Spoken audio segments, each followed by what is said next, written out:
morning. The building site's just started up. It's 7:30. They start early. Yeah, they already got machinery going and everything. They're lifting some sort of metal form. I don't know what's going on, but it's noisy. We're very tired. Just to recap, we had 12 days to get from the other side of Manchester to the other side of the Calder and Hebble. It's about 130 locks. I don't even know how many. George is pooping. Standard. Right there. It's about 130 locks, and Over my shoulder. we had 12 days to do it.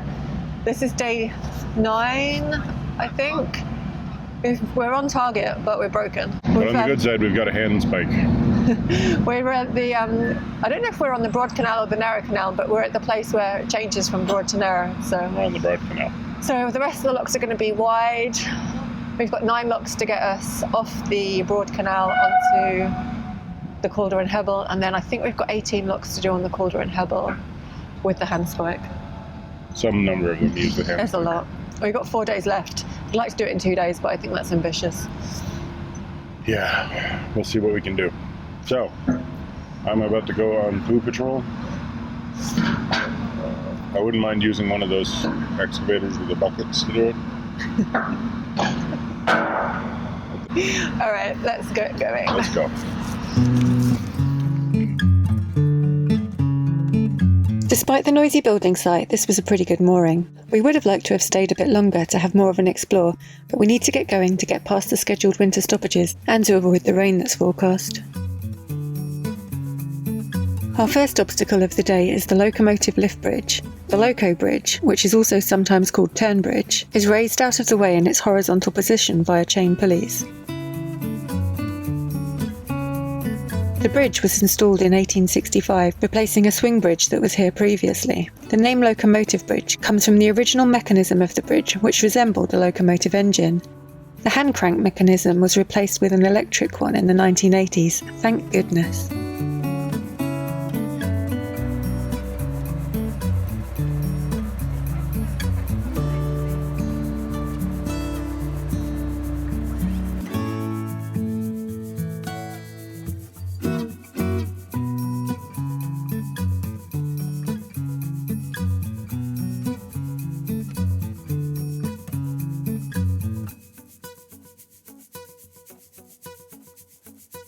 We make our way out of Huddersfield through the northeast of the town, and it's a mile or so to the first lock. We pass the huge refuse incinerator plant.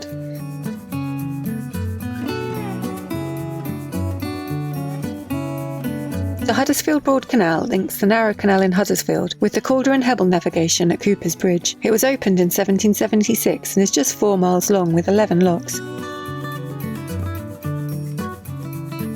As this is a broad canal, the locks are double wide, and this is where our problems start.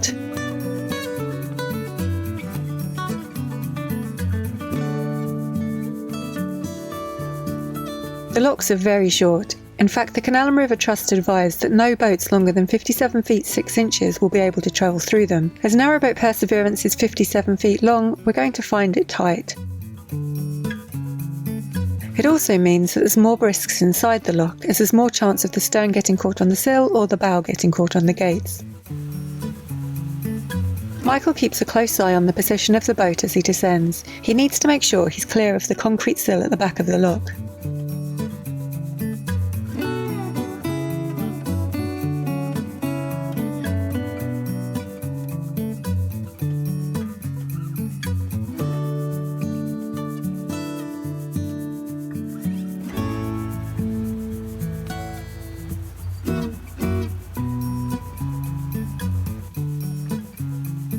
We're having to go down this lock at an angle as it's such a tight squeeze.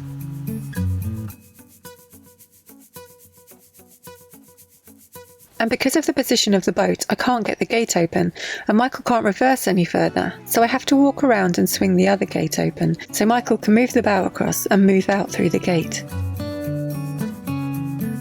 Whilst trying to get the boat out of the lock, we get a little stressed with each other. We're short-tempered and tired from the last week and a half of cruising. Though at the next lock there's a slight delay while we talk through the misunderstandings which have developed from our poor communication in a slightly stressful situation.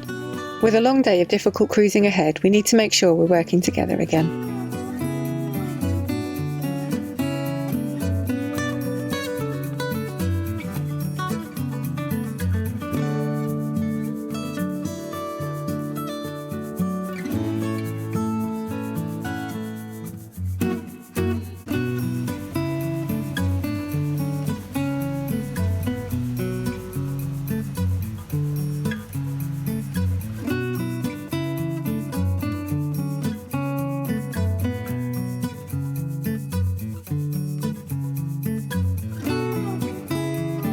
Where possible, we try to only use one gate to enter and exit the locks, as this saves a lot of extra effort swinging the second gate. We descend Reading Lock without incident, but when I open the left-hand gate to exit, we find there's some kind of obstacle that prevents it from opening fully, which means I end up opening the other gate as well, which means 2 heavy gates to close.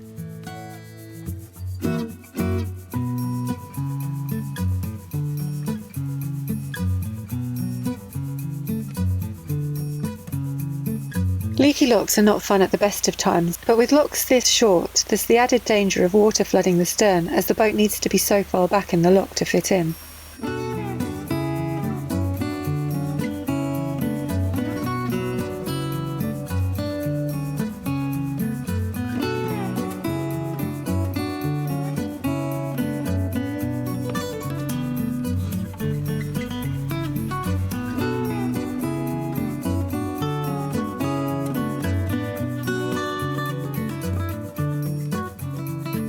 Here we have our next incident. We open one gate as usual, but from its position at the tiller, Michael can't see the platform protruding from the lock gate, and so ends up striking it quite hard with the side of the bow.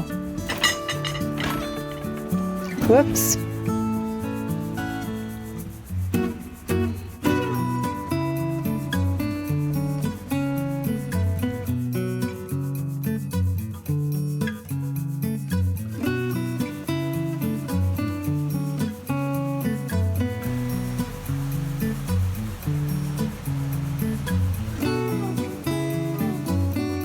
After the bump at the last lock, we decide to open both gates on this one.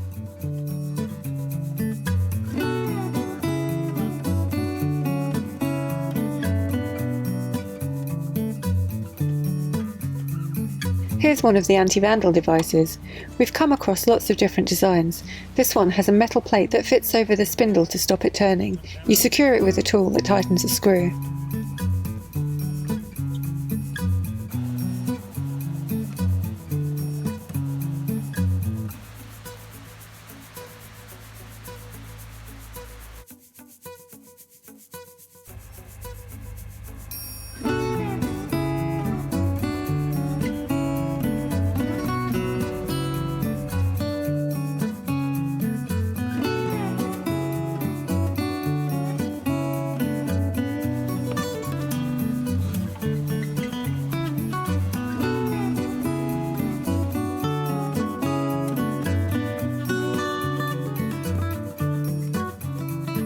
This is Cooper Bridge Lock and the end of the Huddersfield Broad Canal.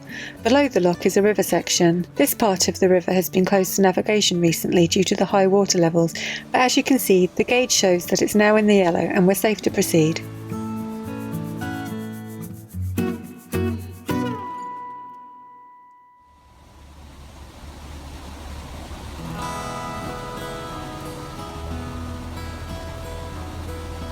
Michael needs to travel up to the junction to turn back on himself, but George and I can walk across this bridge and meet him at the lock.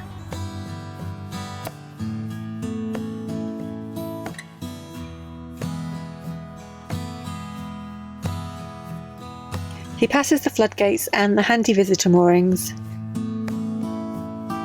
And then when we arrive at the lock, we find another boat waiting to go in. The locks on the Calder and Hebble are still only 57 feet long, so it's going to be a pretty tight squeeze. The downstream paddles are operated with a windlass, so I don't get to use that handspike just yet.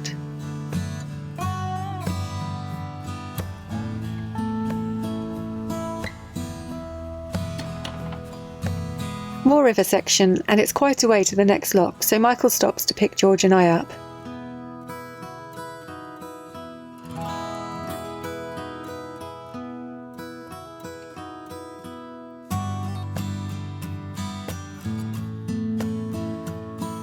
At this stage we're following the other boat and we're quite grateful, as the turn we need to take is pretty invisible from here. Miss the turn and ahead you get to the weir. We need a little bit of extra chuff on the engine as we turn in the flow of the river to head up the cut and through the floodgates.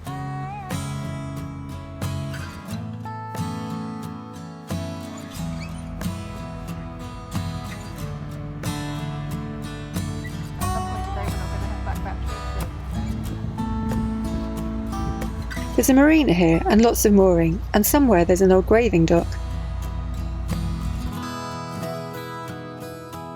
Michael drops me off with my handspike so I can go and help prepare the lock, but when I get there I discover that the gauge is showing that the river section below the lock is in flood, even though the Canal and River Trust website show it as open.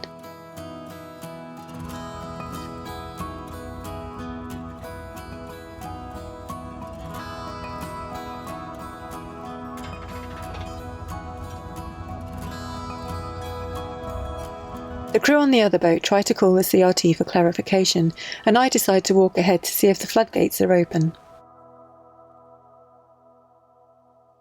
At the lock, someone from the Canal and River Trust has turned up and given us the go-ahead to proceed. Apparently, the water level indicator is wrong, but more about that later.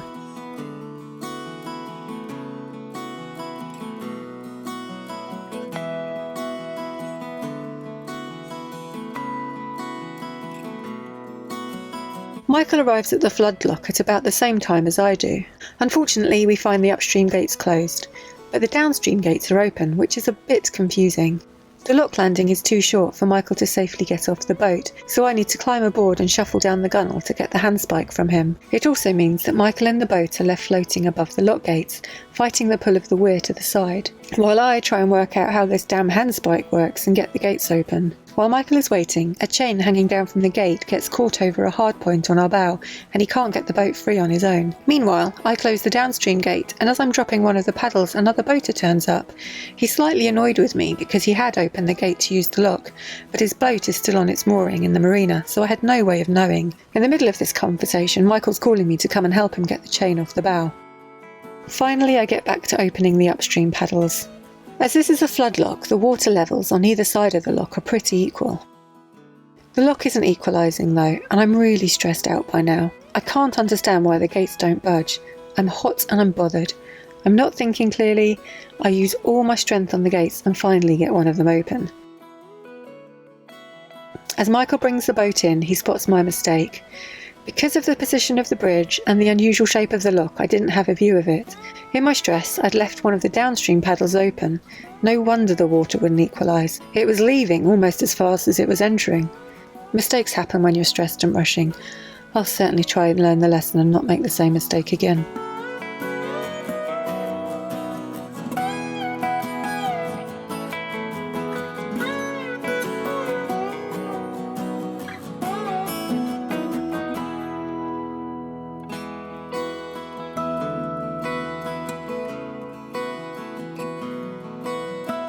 Now we have passed the weir and we are on a canalised section of the navigation. This is Murfield Cut. Sadly, the boat we're travelling with suddenly develops engine problems, so they're forced to stop here. After not seeing anyone cruising for days, we come across another boat moving. This is a hire boat manoeuvring in the middle of the navigation. They wave us past.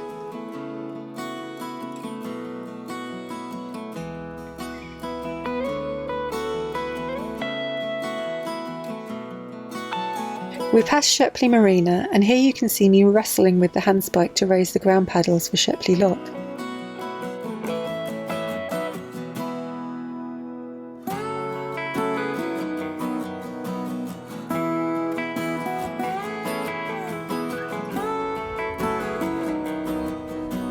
This paddle is so heavy, I need all my body weight to try and move it.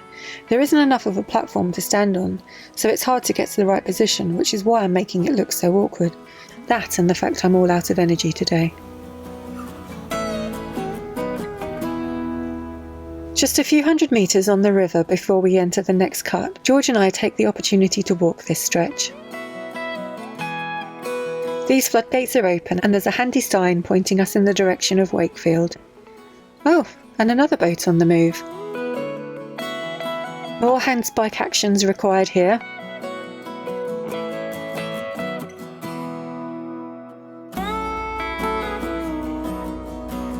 Again, I have to use all my body weight to move the paddle.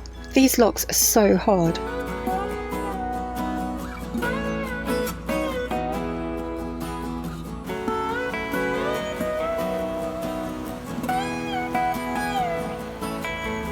Down onto another river section.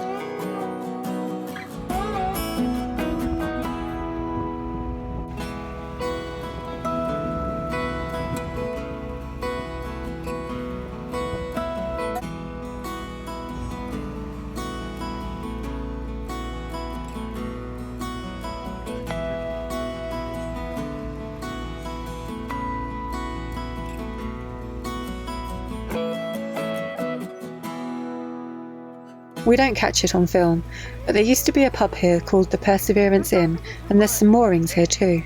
Given the name of our boat, I can't help thinking that it would have been an appropriate place to stop for the night, especially considering how exhausted we are, but instead we push on.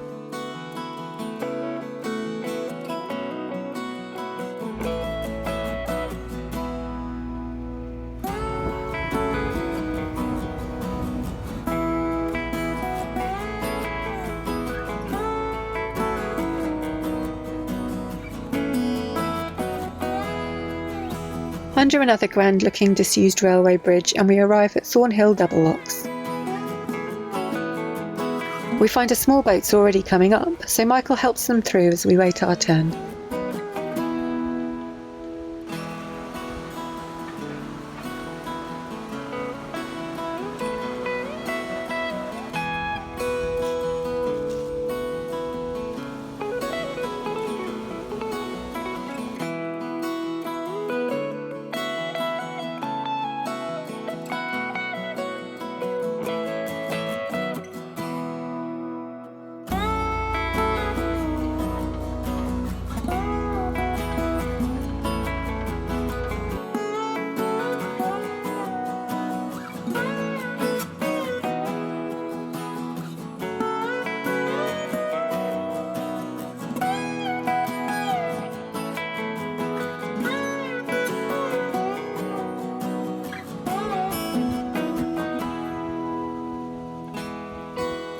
Below the lock is Dewsbury Arm Junction. The navigation continues to the right, but Michael insists on taking a quick detour to explore the arm, while George and I walk ahead.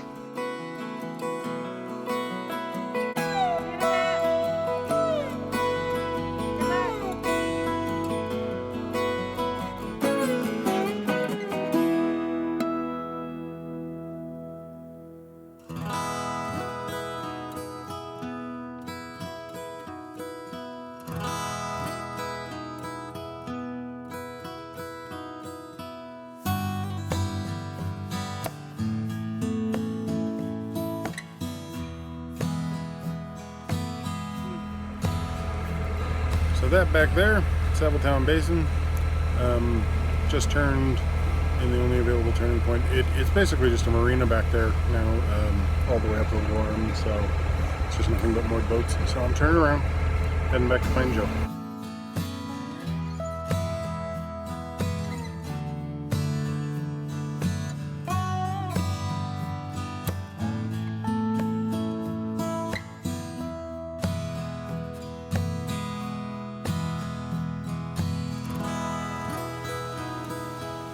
I'm pretty tired and cold waiting for the boat, but once the lock's ready we get to sit down for a few minutes at least.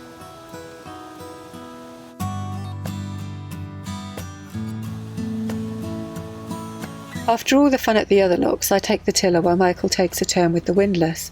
As you can see, I wasn't being weak. He's finding them pretty hard work too. And then I discover how hard it is getting out of a short lock when the gates are leaking badly behind me. I need to move back into the water to make room for the front gate to open. Not fun and not safe, as I don't want the water to flood into the engine bay. The challenges today have been relentless.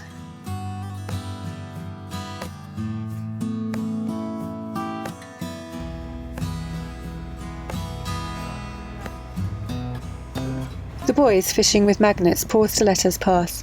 I guess they don't fancy catching a narrowboat today.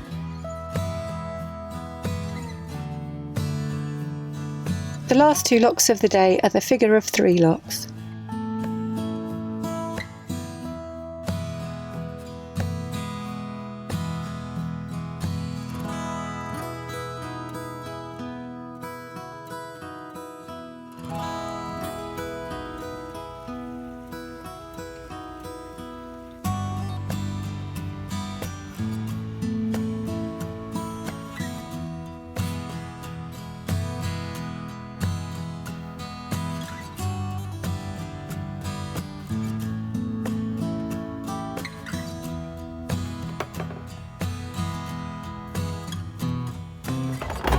The CRT guide did tell us you can drop the paddles the quick way, but I can't help but think it can't be good for the mechanism.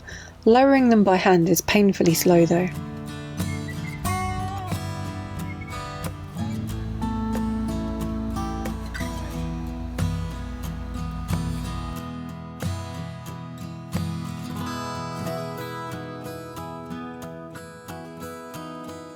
That's it. We're done. It's starting to get dark and we've reached the destination we were aiming for. This has been one of the most challenging days we've ever had, but we're still smiling, just about.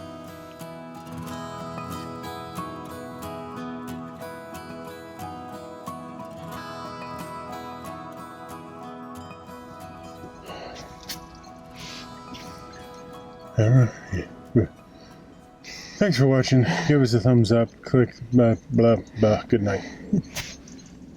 That's the longest day. We left at 7:30. It's now 4:30. It's 9 hours. Yeah, it's not the too long. longest day, but it's a long day. Too long. And I think there was about 20 locks, all wide locks. We had the Huddersfield 9 that were difficult. They're short. I had to go in kind of kitty corner in order to not risk having my bumper sitting on the sill. The rear of the boat wouldn't be on the sill, but the bumper would be. And the front bumper was hanging up on some of the foot plates that you stand on to do the windlass winding. So I just felt like everything needed a little bit more concentration than usual. Like, obviously, we're always careful. Yeah, more on the ball, which is not good at the end of like far too many days. This is day 9. Yeah, we've been moving way too much for way too long. We were told yesterday to stop in Huddersfield across from the Sainsbury's because it was much safer than any of the locks are going down.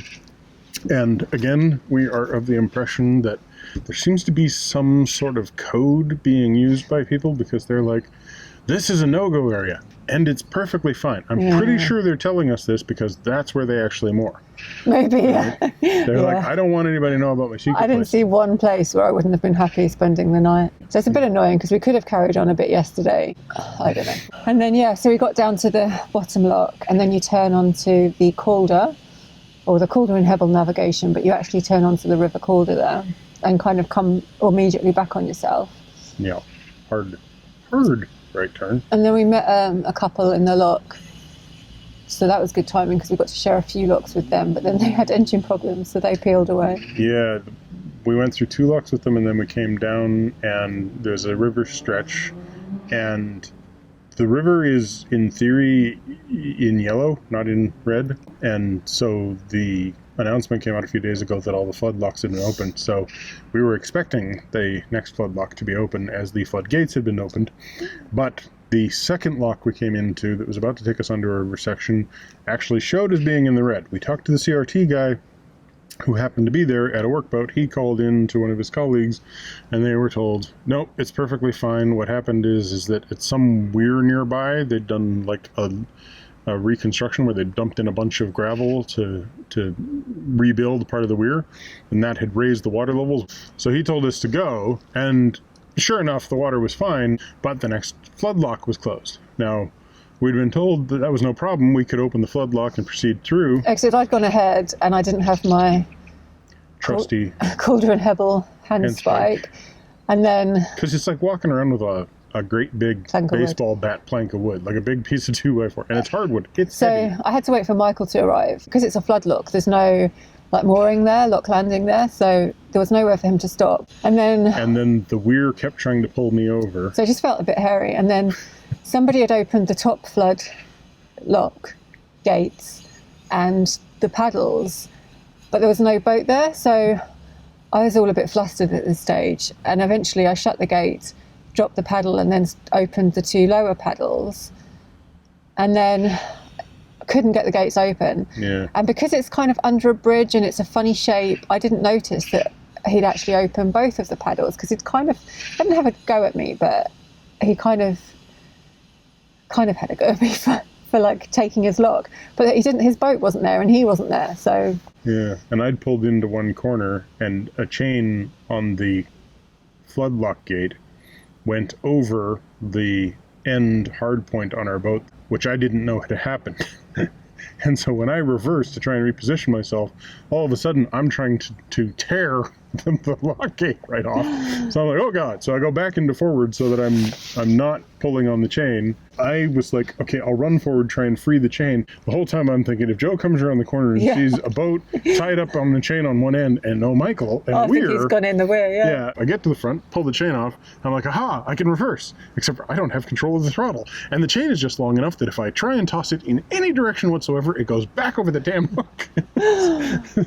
Then I came forward and I'm still in a fluster. And like, instead of being able to do the lock, I had to do this stupid chain thing. Anyway, and then I managed to open the floodlock gates, despite the fact that one paddle was up. But it was such an effort, and I think I hurt my back. Yeah. So that was really stupid of me. But so yeah, even when you're in a rush and a fluster, you need to make sure that you've got everything set. But then the CRT guy turned up, and then the guy on the other boat turned up, and then the boat that was with us turned up, and I was just like a mess by that point. And then the boat that was with us that had come through now 3 locks, they were in front of us and suddenly had an engine breakdown. You know, it's just like, this is a long day already, and we still have several hours to go. And then so then just lots of river and big wide Calder and Hebel locks. And some of which have the spike, the hand spike, and some of which don't. So I ended up carrying the hand spike between 2 locks, which was just ridiculous. And then I got to that lock and it didn't need it. And then and some of the locks you have like one of the 4 will need a hand spike. Yeah. It's maybe the ground paddles will, but the door paddles won't. And man, some of the mechanisms are like impossible. I'm glad you felt those, because sometimes I feel like I do those and you're like, oh, she's just weak, but you got on one and you couldn't even move No, it. I couldn't move it at all. I'll just adjust this. So silly. We should cast some light on the subject. And then there is no sun we've anymore. just stopped it's just down. in time. And then we got, like, there was more locks and more locks, and then Michael obviously had to go down the bloody arm. What was it called? The something Towner? Dewsbury. Yeah. So I went up a little arm. And me and George walked ahead, which just gave us enough time to chill out and open the next lock. And then there was 2 more locks after that, and that last lock, one of the paddles wasn't working, so it took forever. And that was the figure of 3 locks, which has a bizarre name. I don't know what the official stories are, even if there is an official story, but the Nicholson's Guide says that experts disagree, but they think that it's because if you look at the river from above, it looks like a figure 3. And I was like, well, that sounds interesting. So I looked on Google Maps. Nope. Maybe if you're rating a figure 3 in like Sanskrit with a W. Anyway, I'm shattered. Michael's going to run across to that. Actually, he's probably going to limp across to that petrol station and get some milk. And we're going to make some macaroni cheese. And then I think we're probably going to go straight to sleep, because that's what we've been doing every night. Yeah. And then hopefully tomorrow is our last cruise till we can stop for as long as we want. Well, 2 weeks. We're not kvetching. We're not bitching. And I'm sorry if there's not much footage today, but it just all went to pot. Yeah, pretty much.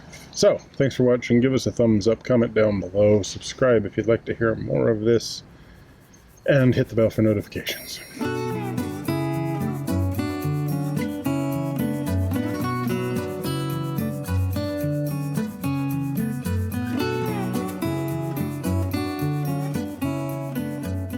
Fruit tree, vegetable roots.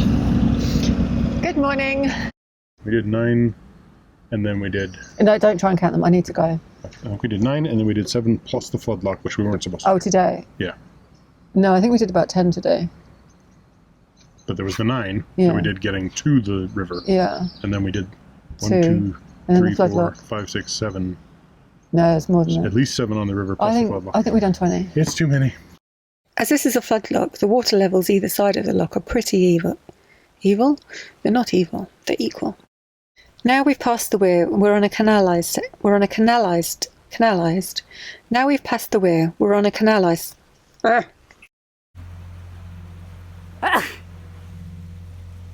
was the... Dewsbury's town up.